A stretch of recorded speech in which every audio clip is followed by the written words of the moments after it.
رکوع نمبر 3 کا ترجمہ دیکھتے ہیں۔ علم کیا نہیں، کیا لم نہیں، ترا آپ نے دیکھا، الا طرف، الذی اس شخص کے، حاجہ جس نے جھگڑا کیا، ابراہیم علیہ السلام سے، فی ربہ اس کے رب کے بارے میں، ان یہ کہ آتاہ دی تھی اسے اللہ تعالیٰ نے، الملک حکومت، اذ جب، قال کہا، ابراہیم علیہ السلام نے، ربی میرا رب، ربی اور چھوٹی یہ کس کو ظاہر کر رہی ہے؟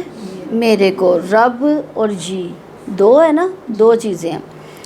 رب میرا رب، الذی وہ ہے جو، یحیی وہ زندگی دیتا ہے، و یمیت اور وہ موت دیتا ہے۔ قال اس نے کہا، انا میں، احیی میں بھی زندگی دیتا ہوں، و امیت اور میں موت دیتا ہوں۔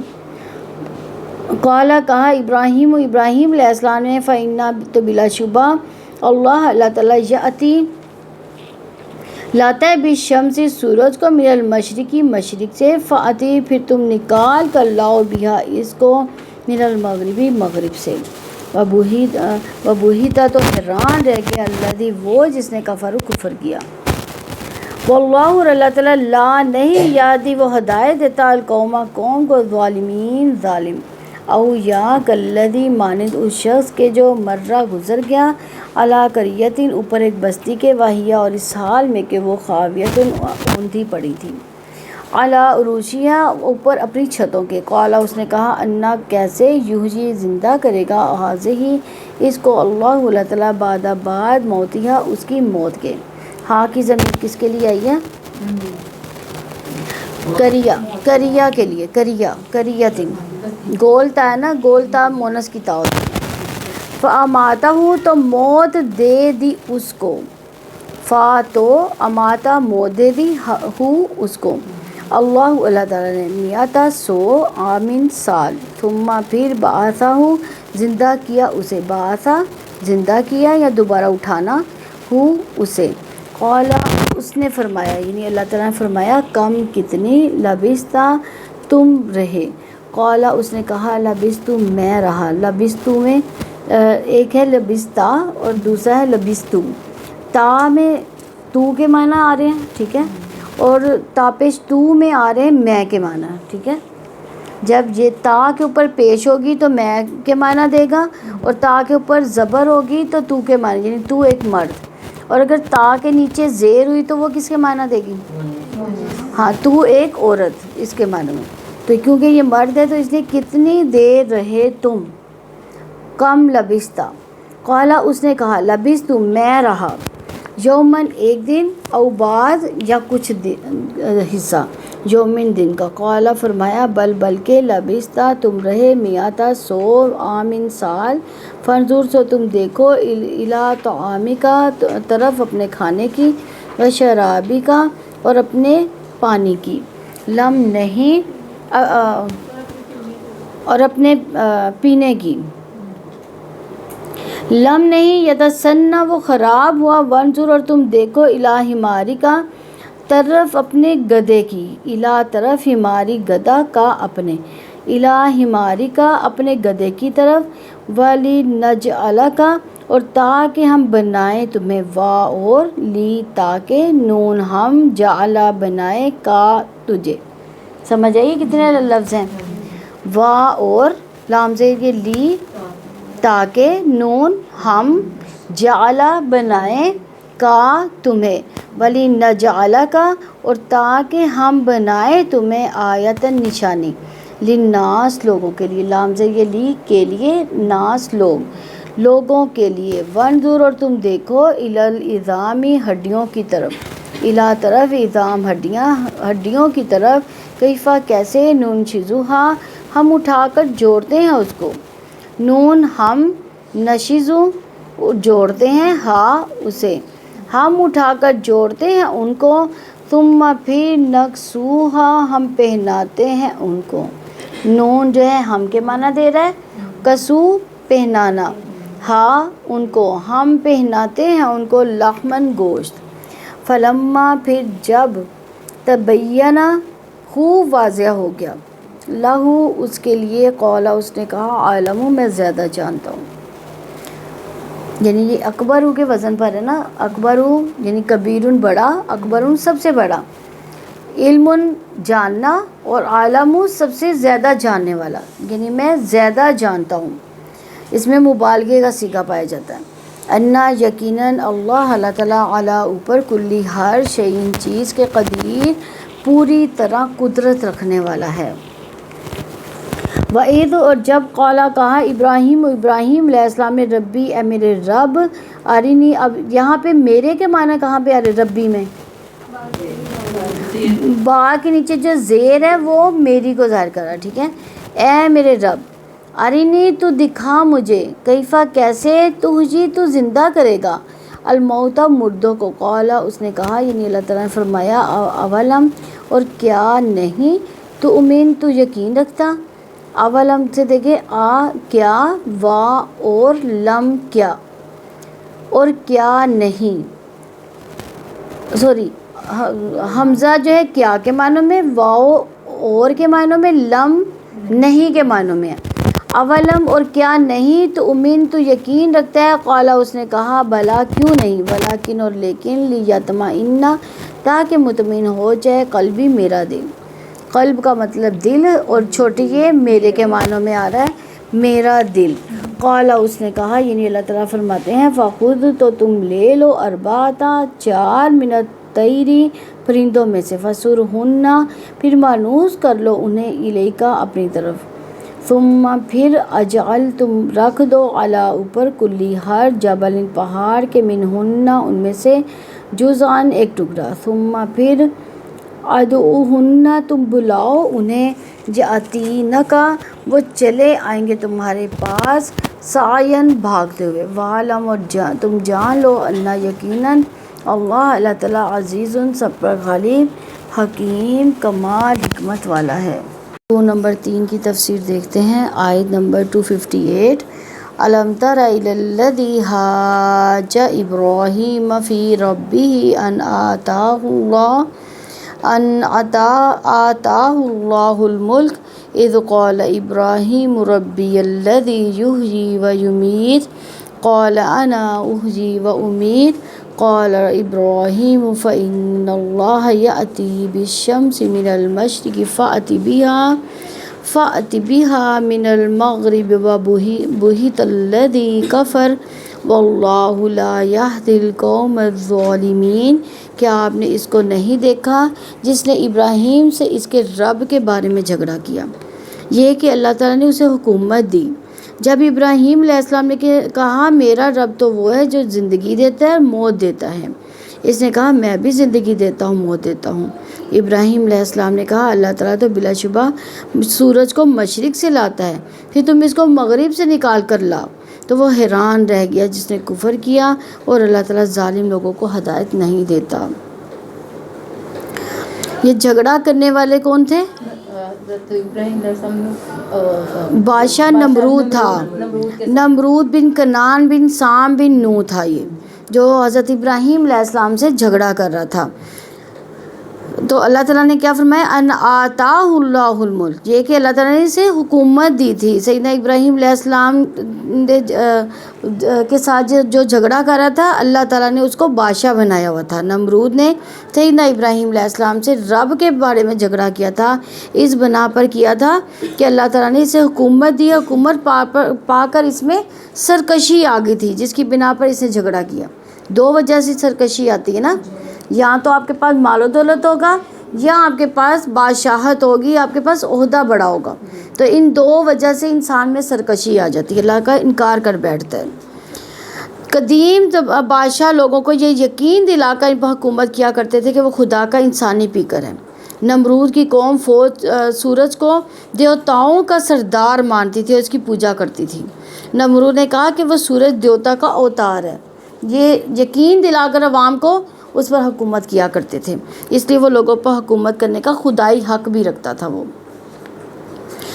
تو یہ کہہ کر ان آتاہ اللہ الملک، یہ کہ اللہ تعالیٰ نے اسے حکومت دی ہے، یہ کہہ کر توجہ دلائی جا رہی کہ بادشاہ اللہ تعالیٰ کے غلام ہوتے ہیں، بادشاہت اس لیے نہیں ملتی کہ لوگوں کو اپنا غلام بنا لیا جائے، ان سے اپنے بنائے ہوئے قوانین کی پابندی کروائی جائے۔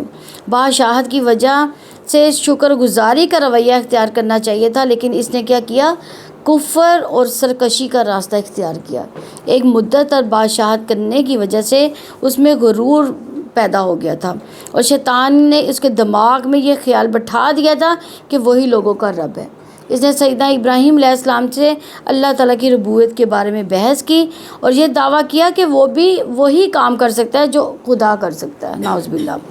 سیدنا ابراہیم علیہ السلام نے توحید کی دعوت دی تھی، اور ہم سب کا معبود ایک ہے، ہمارا خالق مالک صرف اللہ تعالیٰ ہے، کوئی نہیں جو خدائی میں اس کا کوئی شریک ہوگا یا اس کی بے مثل ہے، وہ اس کی یعنی کوئی بھی اس کی مثل نہیں ہے۔ وَإِذْ قَالَ ابراہیم، جب ابراہیم علیہ السلام نے اپنے رب کے بارے میں واضح کیا، ربی الذی یحیی و یمیت، یعنی انہوں نے پہلی دلیل کیا دی کہ میرا رب تو وہ ہے جو زندگی دیتا ہے اور موت دیتا ہے، میرا رب تو وہ ہے جسے ہر کام کا اختیار حاصل ہے، اسے زندگی موت پر اختیار ہے۔ زندگی موت کی مثال اس لیے دی کہ اللہ تعالیٰ سب سے عظیم کام یہ ہے کہ زندگی دینا، یعنی زندگی کی ابتدا کرنا، اور موت دینا، جو کہ کسی کے اختیار میں نہیں ہے۔ اللہ تعالیٰ زندگی عطا کرتا ہے، زندگی کو پیدا کرتا ہے، روح کو پیدا کرتا ہے، جسموں میں روح پھونک کر زندگی عطا کرتا ہے، وہی اللہ تعالیٰ دلوں کی زندگی عطا کرتا ہے، وہی اللہ تعالیٰ مردہ دلوں کو ایمان عطا کر کے زندگی دیتا ہے۔ یعنی اگر دل مومن ہے تو وہ زندہ دل ہے، اگر کفر کی حالت میں ہے تو وہ مردہ دل ہے۔ تو وہی اللہ تعالیٰ عدم سے وجود میں لا کر ساری قوت صلاحیت عطا کرتا ہے، وہی موت سے ہمکنار کرتا ہے، کیونکہ موت کا مالک کون ہے؟ اللہ تعالیٰ۔ سیدنا ابراہیم علیہ السلام نے چونکہ توحید کی دعوت دی تھی کہ اللہ تعالیٰ ہی واحد معبود ہے، تو اس کے لیے ایجاد کائنات کی عقلی دلیل دی کہ چیزوں کی ایجاد فنا کے لیے کسی ذات کی وجود کی ضرورت ہے، یعنی کوئی ایسا ہی ہے جو موت اور حیات پر قادر ہے۔ یہی اس کلی اختیار رکھنے والے، کلی تصور رکھنے والے کے لیے دلیل ہے کہ کائنات میں تبدیلیاں یوں ہی نہیں آتی، وہی اللہ تعالیٰ جو زندگی موت پر قادر ہے تمہارا معبود ہے، جس کی دعوت تمہیں دی جا رہی ہے عبادت کی۔ قال انا احیی و امیت، اور اس نے کہا میں بھی زندگی دیتا ہوں موت دیتا ہوں، یعنی نمرود نے کیا کہا؟ وہ اس چیز کی حقیقت کو نہیں جان سکا، تو اس نے یہ کہہ دیا کہ میں بھی زندگی دیتا ہوں موت دیتا ہوں۔ تو اس سے یہ پتہ چلتا ہے کہ نمرود سمجھتا تھا کہ وہ اپنی قوم کا خود مختار اور حاکم ہے، اس کے فیصلے قوم پر نافذ ہوتے ہیں۔ وہ سمجھتا تھا کہ میں سزائے موت بھی دے سکتا ہوں اور معاف بھی کر سکتا ہوں، تو گویا میں رب ہوں۔ سیدنا ابن عباس رضی اللہ عنہ کی روایت ہے کہ اس نے اسی مجلس میں سے 2 قیدی منگوائے، ایک کو قتل کر دیا، دوسرے کو چھوڑ دیا، تو اس نے کہا یہ تو میں بھی کرتا ہوں، زندگی دیتا ہوں۔ وہ اس حقیقت کو سمجھ ہی نہیں سکا، اور وہ موت اور زندگی کے راز کے بارے میں شبے میں تھا۔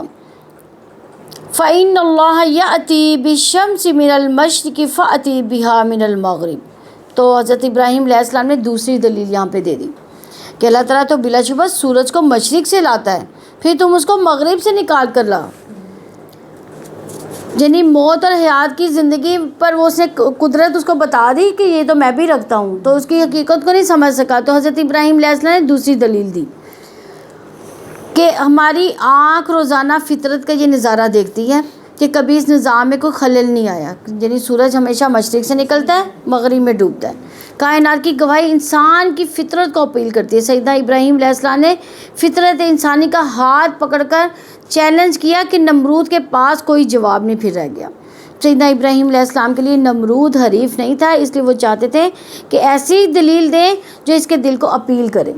اس وجہ سے انہوں نے دل لگتی دلیل کا انتخاب کیا۔ فَبُہِتَ الَّذِي كَفَرَ، یعنی تو وہ حیران رہ گیا جس نے کفر کیا تھا۔ تو سیدنا ابراہیم علیہ السلام کا جو چیلنج دیا ہوا تھا جب اس کے سامنے آیا تو حق واضح ہو گیا، اب انکار کی گنجائش باقی ہی نہ تھی۔ چاہیے کیا تھا اس کو کہ فوراً ہی ایمان لے آتا، لیکن اسے انکار کیا، کافرانہ رویہ اختیار کیا، کافر تکبر میں مبتلا ہوتا ہے جس کی وجہ سے وہ حق کی طرف نہیں آ پاتا۔ وہ حیران اور پریشان رہ گیا، اسے نہیں کچھ بھی نہ سوچا کہ وہ کیا کرے اور کیا نہ کرے۔ یہی کیفیت نمرود کی تھی، اسی سے کوئی جواب نہ پڑا، اس کی دلیل غلط ثابت ہو گئی اور اس کا پیش کردہ شبہ جو ہے وہ کل عدم ہو گیا۔ جو جھوٹا بھی اور حق اور انات کے ذریعے سے حق کا مقابلہ کرنا چاہیے، وہ اسی طرح مغلوب اور شکست خوردہ ہو جایا کرتا ہے۔ یہ تفسیر السعدی کی روایت ہے۔ سیدنا ابراہیم علیہ السلام نے رب کی طرف دعوت دی۔ اس عقیدے کے مطابق سورج ایک بے زور غلام ہے۔ اس طرح وہ اس عقیدے کی بنیاد کو ڈھا رہے تھے جس کے اوپر نمرود نے اپنا تخت بچھا رکھا تھا، اسی وجہ سے وہ سیدنا ابراہیم علیہ السلام کا دشمن ہو گیا۔ انبیاء علیہ السلام سوالوں کا تسلی بخش جواب دیتے ہیں، مناظرانہ انداز اختیار نہیں کرتے، وہ فطرت انسانی کا ہاتھ پکڑ کر حکیمانہ دلائل دیتے ہیں۔ انبیاء علیہ السلام کائنات کی گواہی پیش کرتے ہیں جو انسانی فطرت کو اپیل کرتی ہے۔ انبیاء مخالفین کو اپنا حریف نہیں بلکہ اپنا مدعو سمجھتے ہیں۔ واللہ لا یہدی القوم الظالمین، اور اللہ تعالیٰ ظالم لوگوں کو ہدایت نہیں دیتا، یعنی اللہ تعالیٰ ظالموں کے دلوں میں قطعی دلائل کے لیے بھی گنجائش ہی نہیں بناتا، اس لیے کہ انہیں نہ ہدایت کے راستے کی تلاش ہوتی ہے نہ اس پر چلنے کا ان کو شوق ہوتا ہے، یعنی ان کے دل میں کبھی یہ خیال بھی نہیں آیا ہوتا کہ ہم ہدایت کے راستے پر چلیں، بلکہ وہ اپنے آپ کو کیا سمجھ رہے ہوتے ہیں کہ ہم تو پہلے سے ہی ہدایت پر ہیں۔ سیدھے راستے پانا انسان کا حق ہے اور ظالم اپنے آپ کو اس حق سے محروم کر دیتا ہے تو اللہ تعالیٰ بھی اسے حق کا راستہ نہیں سمجھاتے۔ اللہ تعالیٰ ظالموں کو کفر اور گمراہی میں مبتلا رہنے دیتے ہیں کیونکہ وہ خود اپنے لیے اسی کو پسند کرتے ہیں۔ اگر کسی کا مقصد ہدایت حاصل کرنا ہو تو اللہ تعالیٰ ہدایت دے دیتا، ہدایت تک پہنچنے کے اسباب بھی مہیا کرتا ہے۔ سیدنا ابراہیم علیہ السلام نمرود کی گفتگو سے کیا پتہ چلتا ہے کہ ایک ہی چیز کو انسان مختلف معنوں میں دیکھ سکتا ہے۔ یہ دنیا امتحان کی جگہ ہے، امتحان میں دونوں پہلو سامنے ہیں۔ اللہ تعالیٰ یہ چاہتے ہیں کہ ایک ہی چیز کو دو مختلف معنوں میں لیا جا سکے تاکہ امتحان کا مقصد پورا ہو سکے۔ جیسے مثال کے طور پر ایک شخص کے پاس دولت ہے، وہ اس کو ایسے رخ پر سے بھی دیکھ سکتا ہے کہ اسے یہ اپنی صلاحیت اور محنت کا نتیجہ نظر آئے۔ جیسے ہم لوگ کہتے ہیں نا ہمارے پاس مال و دولت ہوتا ہے تو ہم کیا کہتے ہیں، یہ ہم نے بڑی محنت سے حاصل کی ہے، ہم نے یہ بہت تگ و دو کے ساتھ اپنی محنتوں سے جو ہے ہم نے اتنا گھر بار بنایا ہے، کار کوٹھی لی ہے، یہ یعنی ایسے ہم امیرانہ زندگیاں بسر کر رہے ہیں۔ تو یہ کیا ایک نظریہ یہ ہوتا ہے کہ ہم اپنی جو ہے طاقت، اپنی صلاحیتوں کو ابھاریں، اور یہ بھی ممکن ہے کہ وہ اس کو اللہ تعالیٰ کا انعام سمجھے۔ یہ دوسرا رخ ہے نا کہ ہم سمجھے کہ نہیں، یہ بے شک ہماری کوششیں ہی ہیں لیکن سب سے پہلے تو اللہ تعالیٰ کا انعام ہے، ہماری کوششیں تو بعد میں آتی ہیں۔ ہم جتنی بھی کوششیں کر لیتے ہیں یہ انعام حاصل نہ کر پاتے۔ ہاں، کوشش ہر بندہ کرتا ہے۔ آپ یہ دیکھیں غریب لوگ ہم سے زیادہ یعنی امیر لوگوں سے زیادہ کوشش کر رہے ہوتے ہیں لیکن وہ اس سطح پہ نہیں پہنچ سکتے۔ بعض آپ دیکھیں جو مزدوری کرتے ہیں وہ کیا یہ جو آفیسز میں بیٹھے ہوتے ہیں کیا ان سے زیادہ وہ نہیں محنت کر رہے ہوتے، لیکن یہ اپنی بات ہے کہ محنت کا پھل جو ہے ان کو کم مل رہا ہے، یعنی وہ اللہ کا انعام ہوتا ہے۔ ایسے ہی کسی شخص کا اقتدار ملا ہے، ہو سکتا ہے وہ اپنی کامیابی کو اپنی محنت کا نتیجہ سمجھے، لیکن یہ بھی ممکن ہے کہ وہ اسے اللہ تعالیٰ کا انعام سمجھے۔ دونوں مثالوں میں پہلی صورت ظلم کی ہے، دوسری شکر کی ہے۔ تو شکر کے ساتھ کیا ہوتا ہے پھر زیادہ انعام ملتا ہے، اللہ تعالیٰ زیادہ خوش ہوتے ہیں، زیادہ انعام انسان پاتا ہے۔ جو شخص ظالمانہ مزاج رکھتا ہے اس کو ہر واقعے سے تکبر اور خود پسندی کی غذا ملے گی جس کی وجہ سے وہ مزید گمراہ ہوگا۔ تو گمراہی کی غذا کیا ہے؟ تکبر اور خوش پسندی۔ شکر گزار کے لیے ہر واقعے میں ہدایت کا سامان ہوتا ہے، اس کے لیے ہر واقعے میں اللہ تعالیٰ کی ذات کی پہچان ہوتی ہے، اسی طرح اس کے ایمان میں ترقی ہوتی ہے، اس کے لیے ہر واقعے میں عاجزی کا سامان ہوتا ہے۔ وہ اللہ تعالیٰ کی عظمت اور بڑائی کو پاتا ہے۔ دنیا اور اس کی ساری وسعتیں شکر گزار انسان کے لیے ایمانی رزق کا دسترخوان ہے۔ تو اس آیت کے کیا اسباب ہیں؟ یہ آیت قطعی دلیل ہے کہ اللہ تعالیٰ ہی خالق ہے، وہی کل مختار ہے، اور اس کا لازمی نتیجہ یہ کہ عبادت ہر حال میں توکل اس کا حق ہے۔ جیسے کہ رب العزت نے فرمایا فَاعْبُدْهُ وَتَوَكَّلْ عَلَيْهِ، سو آپ اسی کی عبادت کریں اور اسی پر بھروسہ کریں۔ سورہ ہود کی 123 نمبر آیت میں ابن قیم رحمہ اللہ نے فرمایا اس مناظرے میں باریک نکتہ ہے کہ دنیا میں شرک کا دار و مدار ستاروں اور قبروں کی عبادت پر ہے۔ بعد میں انہی کے نام سے بت تراشے گئے۔ ابراہیم علیہ السلام نے جو دلائل پیش کیے ہیں ان میں سے ان سب کی الوہیت کی اجمالاً تردید موجود ہے، کیونکہ اللہ وحدہ لا شریک کی زندہ کرتا ہے، موت دیتا ہے۔ وہی زندہ جسے مر جانا ہے وہ زندگی میں معبود بننے کی اہلیت رکھتا ہے؟ نہیں رکھ سکتا، نہ مرنے کے بعد، کیونکہ اس کا رب ہے۔ پھر جو قادر ہے، زبردست ہے، وہ اس کی زندگی و موت کا فیصلہ کرتا ہے۔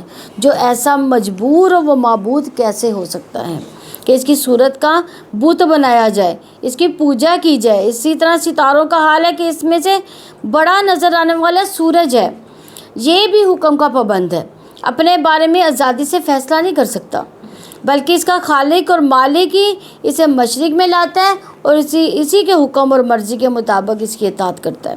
یعنی یہ بھی مربوب و مسخر، یعنی حکم کا پابند ہے، غلام ہے، معبود نہیں ہو سکتا کہ اس کی عبادت کی جائے۔ حقیقت یہ کہ ایمان انسان کے لیے اتنا ہی اہم اور ضروری ہے جس قدر زندگی کے لیے کھانا پینا ہوا ضروری ہے۔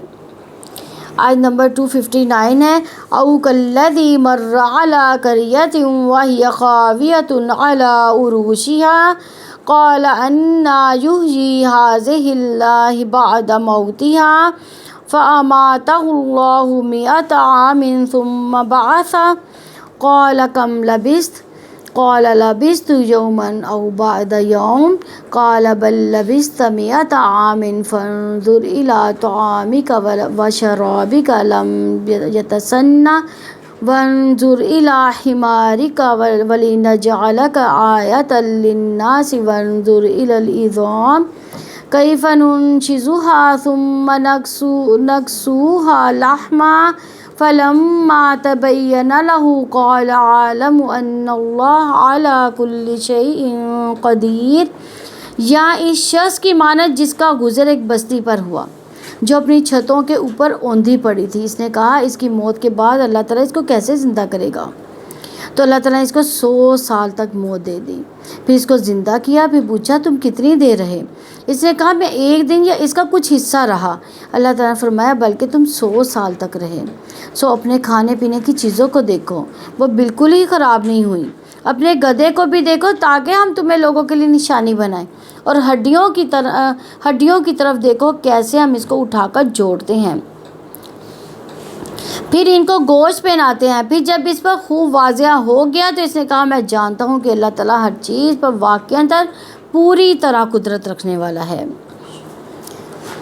او کالذی کا مطلب ہے کہ ہدایت جو ہے خدا کی دین ہے، جس سے چاہے وہ جس طریقے سے چاہے دے۔ نمرود کو تم نے دیکھا کیونکہ دلائل ہی سے کہ وہ گھبرا گیا۔ اب اس شخص کا قصہ سنو جس نے جب تک موت اور زندگی کی تجربتاً اس کو دیکھ نہ لیا، یقین نہیں کر لیا۔ غالباً وہ سیدنا عزیر رضی اللہ عنہ تھے جن کا دور جو 5ویں صدی قبل مسیح تھا۔ کسی نے کہا کہ وہ خضر علیہ السلام تھے۔ مجاہد کا قول ہے کہ وہ بنی اسرائیل کا ایک فرد تھا، اور یہی قول اقرب یعنی زیادہ قریب ترین معلوم ہوتا ہے کہ اس لیے کہ واقعہ کے سیاق سباق سے پتہ چلتا ہے کہ وہ آدمی اللہ تعالیٰ کی اس قدرت میں شبہ کرتا تھا کہ وہ دوبارہ مردوں کو زندہ کیسے کرے گا۔ اس لیے قرین کیا یہی کہ وہ نبی نہ تھا بلکہ ایک عام انسان تھا جسے بعض موت میں شبہ تھا، یعنی کہ موت کے بعد اٹھائے جانے پر اس کو شبہ تھا۔ مر علی قریۃ، اس کا گزر ایک بستی پر ہوا۔ وہ بستی بیت المقدس تھی جسے بخت نصر نے اجاڑ دیا تھا۔ وہی خاویۃ علی عروشها، جو اپنی چھتوں کے اوپر اوندھی پڑی ہوئی تھی۔ خاوی یعنی خالی جگہ جہاں کوئی رفیق نہ تھا۔ عروشها سے مراد اس کی عمارتیں۔ ایک بستی ہے جو گر کر اپنی بنیادوں پر پڑی ہے، ریزہ ریزہ ہو چکی ہے۔ موت، بوسیدگی اور ٹوٹ پھوٹ کا نقشہ اس پر نظر آ رہا ہے اور نہایت رقت کے ساتھ پیش کیا جا رہا ہے۔ یوں لگتا ہے کہ سب کچھ آنکھوں کے سامنے۔ انسان کے ذہن میں یہ سوال ابھرتا ہے کہ اللہ تعالیٰ کس طرح دوبارہ زندگی بخشے گا۔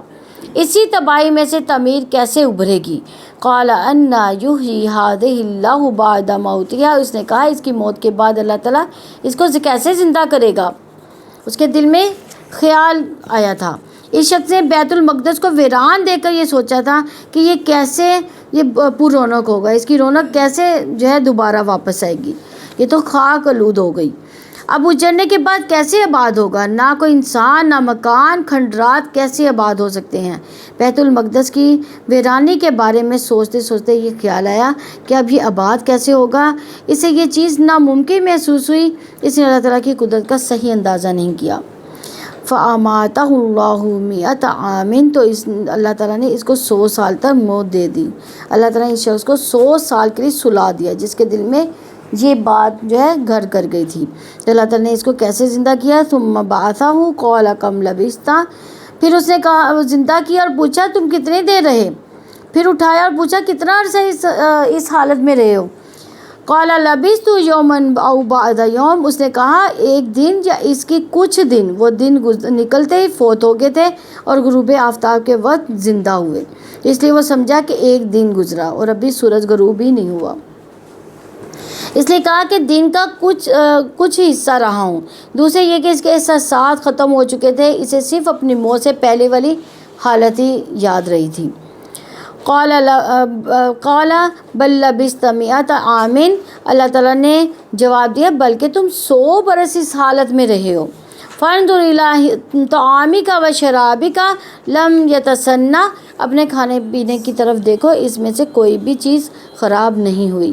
اس شخص کے پاس انگور، انجیر اور کچھ پھلوں کا رس تھا، اس میں سے کچھ خراب نہ ہوا تھا، نہ انگور خراب ہوئے نہ پھلوں کا رس خراب ہوا، حالانکہ وہ جلد خراب ہونے والی چیزیں ہیں۔ اور 100 سال گزر چکے تھے، اس میں اللہ تعالیٰ کی قدرت کی بہت بڑی نشانی ہے کہ 100 سالوں کی مدت گزر جانے کے باوجود اس نے کھانے پینے کی چیزوں کو تبدیل یا خراب ہونے سے بچائے رکھا۔ وانظر الی حمارک ولنجعلک آیۃ للناس، اور اپنے گدھے کو بھی دیکھو کہ تاکہ تمہیں لوگوں کے لیے نشانی بنائے۔ اللہ تعالیٰ نے اس شخص کے گدھے کو کیسے نشانی بنایا کہ اللہ تعالیٰ نے اس شخص کے گدھے کو موت کے بعد، زندگی کے بعد موت کی نشانی بنا دیا۔ اس کا گدھا مر چکا تھا، ہڈیاں بگڑ چکی تھی، اس کی ہر جگہ جگہ بکھری ہوئی تھی، اس کی طرف توجہ دلائی، اپنے گدھے کو دیکھو کیسے وہ سیدھا ہو رہا ہے۔ حالانکہ کھانا جو ہے وہ جلد خراب ہونے والی چیز ہے، لیکن باڈی کوئی بھی ہو وہ جلدی ڈیکمپوز نہیں ہوتی، حالانکہ کھانے کی نسبت زندہ مخلوق دیر تک گلتی سڑتی ہے۔ وانظر الی العظام کیف ننشزها ثم نکسوها لحما، اور ہڈیوں کی طرف دیکھو کیسے ہم اس کو اٹھا کر جوڑتے ہیں پھر ان کو گوشت پہناتے ہیں۔ تو اللہ تعالیٰ نے اس شخص کی آنکھوں کے سامنے گدھے کو زندہ کیا، گدھے کی ہڈیاں اٹھا کر اس میں جوڑی، پھر اس کے سامنے گدھے کا ڈھانچہ تیار کیا، پھر ہڈیوں سے پر گوشت پوش رگیں پٹھے پیدا کر دیے، پھر فرشتہ بھیجا اور اس نے گدھے کے نتھنوں سے روح پھونک دی اور گدھا اللہ تعالیٰ کے حکم سے ہنہنانے لگا۔ اللہ تعالیٰ نے ایک شخص اس کے گدھے کو 100 سال بعد زندہ کر دیا اور اس کے کھانے پینے کی چیزوں کو خراب نہیں ہونے دیا، اس سے اللہ تعالیٰ نے دوبارہ زندہ کرنے کو ثابت کیا۔ فلما تبین لہ، جب اس سے پر خوب واضح ہو گیا، یعنی اس شخص کو اللہ تعالیٰ کی قدرت کا علم ہو گیا، اس کے سامنے گدھے کو زندہ کیا گیا، اس کے سامنے زندگی کے بعد موت کا معاملہ واضح کیا گیا۔ قال اعلم ان اللہ علی کل شیء قدیر، اس نے کہا میں جانتا ہوں کہ اللہ تعالیٰ ہر چیز پر واقعتاً پوری طرح قدرت رکھنے والا ہے۔ آیت کے الفاظ سے یہ پتہ چلتا ہے کہ یہ شخص موت کے بعد زندگی کا منکر تھا۔ اللہ تعالیٰ کی مرضی ہوئی کہ اسے ہدایت دے کر لوگوں کے لیے نشانی اور قیامت کی دلیل بنا دے۔ اس موقف کے 3 دلائل ہیں۔ اس نے کہا انا یحیی ھذہ اللہ بعد موتہا، اس کی موت کے بعد اللہ تعالیٰ اسے کس طرح زندہ کرے گا؟ اگر وہ نبی یا نیک بندہ ہوتا تو یوں نہ کہتا۔ دوسری، اللہ تعالیٰ نے اس کی خوراک، اس کے مشروب، اس کے گدھے، اس کی ذات میں اپنی نشانی دکھا دی تاکہ وہ جس چیز کا انکار کرتا ہے اسے آنکھوں سے دیکھ کر اقرار کر لے۔ اس آیت سے یہ ذکر نہیں کہ وہ بستی بعد میں پہلے کی طرح آباد ہو گئی تھی، نہ سیاق کلام سے اس کا اشارہ ملتا ہے، نہ اس کا کوئی خاص فائدہ ہی ہے۔ ایک بستی جو بے آباد ہو گئی، بعد میں اس کے باشندوں نے واپس آ کر یا دوسرے لوگوں نے رہائش اختیار کر کے اسے آباد کر دیا، تو اس سے یہ کیسے ثابت ہوا کہ اللہ تعالیٰ مردوں کو زندہ کرے گا؟ اصل دلیل تو خود اسے اور اس کے گدھے کو زندہ کرنے میں ہے، اور اس کے سامان اور جو کھانے پینے کی جو چیزیں تھیں ان کو اصلی حال میں باقی رکھنے میں تھا۔ تو اللہ تعالیٰ نے فرمایا فَلَمَّا تَبَيَّنَ لَهُ، جب اس کے لیے ظاہر ہو گیا، یعنی جو چیز سے معلوم نہیں تھی، اسے مخفی تھی، وہ ظاہر و واضح ہو گئی، اسے معلوم ہوا کہ ہمارا قول صحیح ہے۔ اللہ عالم۔ اللہ تعالیٰ نے کہا میں جانتا ہوں، یعنی زندگی کے بعد موت کا عقیدہ رکھتا ہوں، آنکھوں سے دیکھ کر تو سب سے بڑھ کر جانتا ہوں، یہ یقین رکھتا ہوں کہ اللہ تعالیٰ ہر چیز پر پوری طرح قدرت رکھنے والا ہے۔ ان اللہ علی کل شیء قدیر، اللہ تعالیٰ ہر چیز پر واقعتاً پوری طرح قدرت رکھنے والا ہے۔ اللہ تعالیٰ قدیر ہے کہ وہ تقدیر کا مالک ہے، اس نے ہر چیز کو اندازے سے پیدا کیا، وہ موت اور زندگی کو اندازے کے مطابق رکھتا ہے۔ کوئی انسان اس کی قدرت کا اندازہ نہیں لگا سکتا، نہ اس کی شان کے مطابق اس کی تعظیم کر سکتا ہے۔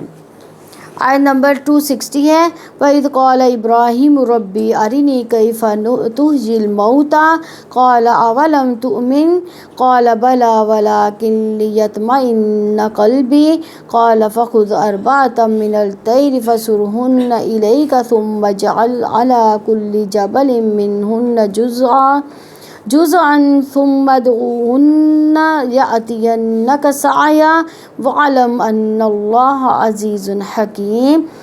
اور جب ابراہیم علیہ السلام نے کہا میرے رب مجھے دکھا کہ تو مردوں کو کیسے زندہ کرے گا، اللہ تعالیٰ نے فرمایا کہ اور کیا تو یقین نہیں رکھتا؟ اس نے کہا کیوں نہیں، لیکن اس لیے کہ میرا دل مطمئن ہو جائے۔ اللہ تعالیٰ نے فرمایا تو پرندوں میں سے 4 لے کر انہیں اپنے سے مانوس کرو، پھر ہر پہاڑ پر ان کا ایک ٹکڑا رکھ دو، پھر انہیں بلاؤ، وہ تمہاری طرف بھاگتے چلے آئیں گے، اور جان لو یقیناً اللہ تعالیٰ سب پر غالب کمال حکمت والا ہے۔ یعنی اس میں فرمایا انہوں نے کہا کہ مالک مجھے دکھا دے کہ تم مردوں کو کیسے زندہ کرے گا۔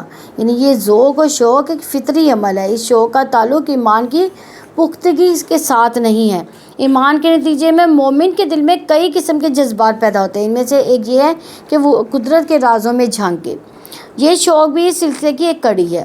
سیدنا ابراہیم علیہ السلام نے اللہ تعالیٰ سے یہ سوال کیا کیف تحیی الموتیٰ، کہ اے میرے رب مجھے دکھا کہ تو مردوں کو کیسے زندہ کرے گا۔ سیدنا ابراہیم علیہ السلام نے نمرود سے کہا تھا کہ میرا رب زندہ بھی کرتا مارتا بھی، اس لیے آپ علم الیقین سے عین الیقین تک پہنچنا چاہتے تھے، یعنی یقین کا علم موجود تھا، لیکن آنکھوں سے دیکھ کر جو یقین تھا وہ اور تھا، اور وہ مشاہدہ کرنا چاہتے تھے، مشاہدے کی طرف ترقی کرنا چاہتے تھے، اور انہیں نمرود یہ نہ پوچھتے کہ کبھی رب کو مارتا اور جلاتا ہوا دیکھا بھی ہے، اس لیے انہوں نے مشاہدہ زندگی بعد موت کے لیے دعا مانگی تھی۔ تو اللہ تعالیٰ نے فرمایا قال اولم تؤمن قال بلا، اللہ تعالیٰ نے فرمایا کیا تم یقین نہیں رکھتا؟ اس نے کہا کیوں نہیں، یعنی ابراہیم علیہ السلام نے سیدنا ابراہیم علیہ السلام نے جواب دیا تھا یقین تو ہے مگر دل کا اطمینان چاہتا ہوں۔ نبی صلی اللہ علیہ وسلم نے فرمایا ابراہیم علیہ السلام کی نسبت ہم اطمینان قلب کے زیادہ محتاج ہیں، وَلَٰكِن لِيَطْمَئِنَّ قَلْبِي، لیکن اس لیے کہ میرا دل مطمئن ہو جائے۔ سیدنا ابراہیم علیہ السلام کو یقین تو تھا، لیکن حق الیقین کا مقام چاہتے تھے تاکہ ایمان میں اضافہ ہو۔ دلائل سے انسان کا دل مطمئن ہو جاتا ہے، کیونکہ دلیل سے ایمان میں اضافہ ہوتا ہے، یقین کامل ہو جاتا ہے۔ سیدنا ابو ہریرہ رضی اللہ عنہ نے بیان کیا کہ رسول اللہ صلی اللہ علیہ وسلم نے فرمایا شک کرنے کا ہمیں ابراہیم علیہ السلام سے زیادہ حق ہے۔ جب انہوں نے عرض کیا تھا کہ اے میرے رب مجھے دکھا دے کہ تم مردوں کو کس طرح زندہ کرے گا، اللہ تعالیٰ کی طرف سے اشارہ ہوا کیا تجھ کو یقین نہیں؟ عرض کی یقین ضرور ہے، لیکن میں نے یہ درخواست اس لیے کی کہ میرے دل کو اور اطمینان حاصل ہو جائے۔ صحیح بخاری کی 4537 نمبر حدیث ہے۔ اس کا مفہوم یہ بھی ہے کہ اگر ابراہیم علیہ السلام شک میں مبتلا ہوتے تو ہم لوگ اس کے زیادہ قریب تھے، اور جب ہم شبہ نہیں کرتے تو ابراہیم علیہ السلام کیسے شبہ کر سکتے تھے؟ یعنی وہ ایک عام انسان نہیں تھے حضرت ابراہیم علیہ السلام۔ ابراہیم علیہ السلام تو اللہ کے خلیل ہیں، انہوں نے اللہ تعالیٰ کے ہر حکم کی اطاعت کی ہے، لیکن حکم کی اطاعت کے باوجود وہ اللہ تعالیٰ سے اس کی ڈیمانڈ اس لیے کر رہے تھے کہ وہ حق الیقین تک پہنچنا چاہتے تھے، تاکہ وہ اپنی آنکھوں سے یہ منظر دیکھنا چاہتے تھے۔ قطبی نے لکھا ہے انبیاء کرام علیہ السلام نے اس لیے اس قسم کا شبہ جائز نہیں ہے کہ اللہ تعالیٰ نے فرمائے ان عبادی لیس لک علیہم سلطان وکفیٰ بربک وکیلا، میرے بندوں سے بلا شبہ تجھے کوئی اختیار نہیں اور آپ کا رب ہی کارساز کافی ہے۔ قال فخذ اربعۃ من الطیر، اللہ تعالیٰ نے حکم دیا کہ 4 پرندے لے۔ اب اللہ تعالیٰ نے کیسے ان کو یقین کی آنکھوں سے دکھایا، اللہ تعالیٰ نے فرمایا 4 پرندے لے لو، فَصُرْهُنَّ إِلَيْكَ، انہیں اپنے ساتھ منوس کر لو، یعنی اس کو محبت میں ان کے ساتھ محبت بڑھاؤ، ان کی خصوصیات اور نشانیاں اچھی طرح سے جان لو۔ ثم اجعل كل جبل منهن جزءا ثم ادعوهن، پھر ہر پہاڑ پر ان کا ایک ٹکڑا رکھ دو، پھر انہیں بلاؤ، یعنی پھر ذبح کر کے ان کے ٹکڑے ٹکڑے کر دو، اس کے اجزاء کو پہاڑوں پر بکھیر دو، پھر پکارو ان کو، ان میں زندگی جو ہے لوٹ آئے گی۔ یا اتینا کا سایہ، وہ دوڑ کر تمہاری طرف لوٹ آئیں گے، پوری قوت سے دوڑتے ہوئے، تیزی سے اڑتے ہوئے۔ سیدنا ابراہیم علیہ السلام نے ایسے ہی کیا، اس طرح سیدنا ابراہیم علیہ السلام نے تخلیق کے راز کو پا لیا، انہیں مردوں کے زندہ ہونے کا مشاہدہ حاصل ہو گیا۔ رب العزت نے فرمایا کذالک نری ابراہیم ملکوت السماوات والارض ولیکون من الموقنین، اور ابراہیم کو اس طرح ہم آسمان و زمین کی عظیم سلطنت دکھاتے تھے تاکہ وہ کامل یقین کرنے والوں میں سے ہو جائے۔ سورہ الانعام کی 85 نمبر آیت ہے۔ تو انسان کثرت سے پیدا ہوتے ہیں، کثرت سے جہان سے جاتے ہیں، لیکن عقل موت حیات کی زندگی کو پا لینے سے عاجز ہے۔ انسانی عقل کے پاس موت و حیات کی حقیقت کو پانے کے لیے زیادہ سے زیادہ جو ذریعہ ہے وہ زندگی کے آثار ہیں، جن کو دیکھ کر انسان زندگی کا اندازہ لگاتا ہے۔ انسان مرنے والوں کی موت کے آثار دیکھ کر موت کا اندازہ لگا سکتا ہے۔ موت کے بعد زندگی کو اللہ تعالیٰ نے ذہن پر نقش کیا ہے، عقلی دلائل نہیں دیے گئے، ماضی کا کوئی واقعہ نہیں سنایا گیا، ذاتی تجربے سے گزار کا شعور دلایا گیا۔ سب سے زیادہ ذاتی تجربہ انسان کے شعور احساسات پر چھایا رہتا ہے اور دل مطمئن ہو جاتا ہے، مزید یقین دہانی کی ضرورت نہیں رہ جاتی۔ انبیاء علیہ السلام کو غیر کا پردہ ہٹا کر اس لیے سب کچھ دکھایا جاتا ہے تاکہ وہ لوگوں کو ان سے چھپی ہوئی حقیقتوں سے باخبر کر سکیں، ان کے بارے میں کہہ سکیں کہ ہم دیکھی ہوئی چیز سے باخبر کر رہے ہیں، نہ کہ سنی ہوئی چیز سے باخبر کر رہے ہیں۔ وَعَلَمْ أَنَّ اللَّهَ عَزِيزٌ حَكِيمٌ، اور جان لو کہ یقیناً اللہ تعالیٰ سب پر غالب ہے، کمال حکمت والا ہے۔ عزیز ہونے کا شعور اللہ تعالیٰ نے جو ٹکڑے ٹکڑے گوشت کو پورے وجود کی شکل میں زندگی دیتا ہے وہ غالب ہے، اور ہر چیز اس قدرت کے دائرے میں ہے، کوئی اس کا حکم ٹال نہیں سکتا، جو وہ چاہتا ہے بغیر کسی رکاوٹ کے ہو جاتا ہے۔ اللہ تعالیٰ اپنے اقوال افعال اپنی شریعت میں پوری طرح بڑی حکمت والا ہے۔ اللہ تعالیٰ ہمیں بھی اس چیز کی سمجھ عطا فرمائے اور اس پر عمل کرنے والا بنائے، اور اللہ تعالیٰ اپنا فرما بردار بنا لے۔ سبحانک اللہم و بحمدک، نشہد ان لا الہ الا انت، نستغفرک و نتوب الیک۔